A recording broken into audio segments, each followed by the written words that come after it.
ભૂત ભવિષ્યના બ્રહ્મમાં જળ બન્યું છે જગત, એથી આજ ભળવા બનતા ભગત કરવા મોજું કેસવા.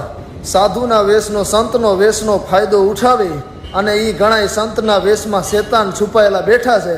અને મેં ફોટો જોયેલો હનુમાનજી મહારાજનો, એક સંતને પગે લાગે છે. પણ સાહેબ, ઘણી વખત આપણે પોતાનું વર્ચસ્વ ઊંચું કરવા બીજાને નીચા દેખાડતા હોય તો એમાં આપણે નીચા થતા હોય છે સાહેબ. બાકી ઘણાય છે કે હિન્દુ ધર્મને ગાળું દેતા હોય, ભગવાનને ગાળું દેતા હોય, માતાજીને આમ તેમ બોલતા હોય અને એ ઘણા વિવાદમાં નથી આવતા.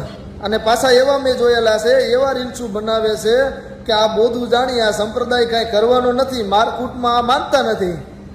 એટલે જેમ તેમ રીલ્સું બનાવી આ ધર્મ આમ છે ને આ ધર્મ તેમ છે એમ કરી અને હિન્દુ ધર્મને નોખું કરવાની વાત કરે છે, આ સંપ્રદાયને અલગ કરવાની વાત કરે છે. સાહેબ, આદિકાળથી હું બ્રાહ્મણ છું, હું દલિત છું, હું ભરવાડ છું, હું પટેલ છું, આમ કરી અને નોખા વાળા પાડતા આવ્યા છીએ અને આદિકાળથી કપાતા આવ્યા છીએ સાહેબ. અને આમને હાલતું રહેશે ને તો એક દી ઓલી પાકિસ્તાનની દાઢીઓને આવતા વાર નહીં લાગે સાહેબ, આ યાદ રાખજો.